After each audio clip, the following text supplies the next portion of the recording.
মাছের ঝোলটা কেমন হয়েছে খেয়ে বল তো। আজকে আমি আর মাছ রান্না করেছি, মাছের ঝোলটা খেয়ে বল কেমন হয়েছে। ভালো হয়েছে, দারুণ হয়েছে।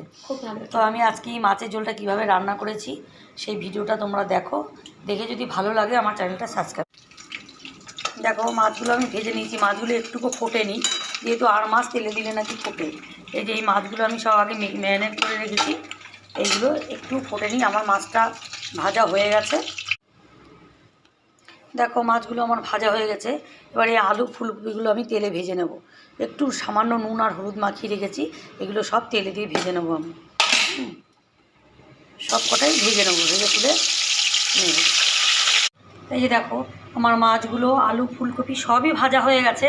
কড়াইতে তেল দিয়ে দিলাম আর দিয়ে দিলাম সাদা জিরে। এই সাদা জিরেটা দিয়ে তারপর আমি দিয়ে দেবো এখানে, দেখো আমি কী কী মশলা ব্যবহার করছি। এটা হচ্ছে শিলনোড়ায় বাটা মশলা।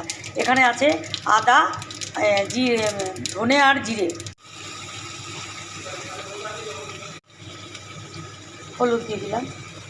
মশলাটা কষানো হচ্ছে আর আমি এখানে একটু কালার দেব। বেশি লঙ্কা মানে আমি শুকনো লঙ্কাটা খাই না, কাঁচা লঙ্কায় রান্নাটাই খাই।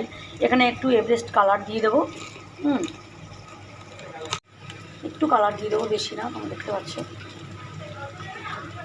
ব্যাস মশলা থেকে দেখো মশলা থেকে তেলটা বেরিয়ে গেছে। এবার আমি গরম জল, পুরোনো জল বললাম, এই যে প্লাসে গরম জল করে রেখেছি, সেই জলটা আমি ঝোলে দিয়ে দেবো, কড়াইতে দিয়ে দেবো। যেহেতু আমার আলু ফুলকপি মাছ অনেকটা, তাই আমার একটু জল লাগবে, পুরোটাই লাগবে জল। তো মাছের ঝোলটা আমার ফুটে গেছে, এবারে আলু ফুলকপিটা দিয়ে দিলাম।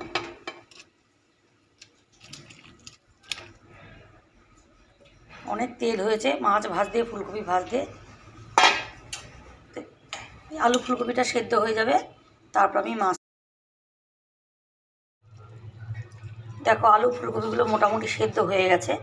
এবার আমি মাছগুলো সব দিয়ে দেবো এর মধ্যে, সব মাছগুলোই দিয়ে দেবো।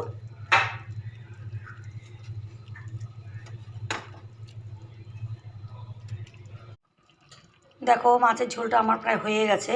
আমি দিয়ে দিলাম গরম মশলা, তারপরে দিয়ে দেবো ধনে পাতা কুচি। ব্যাস আমার মাছের ঝোলটা হয়ে গেল। এই রকম মাছের ঝোল যদি হয় দুপুরবেলা গরম গরম ভাতে, বাঙালির আর কি চাই।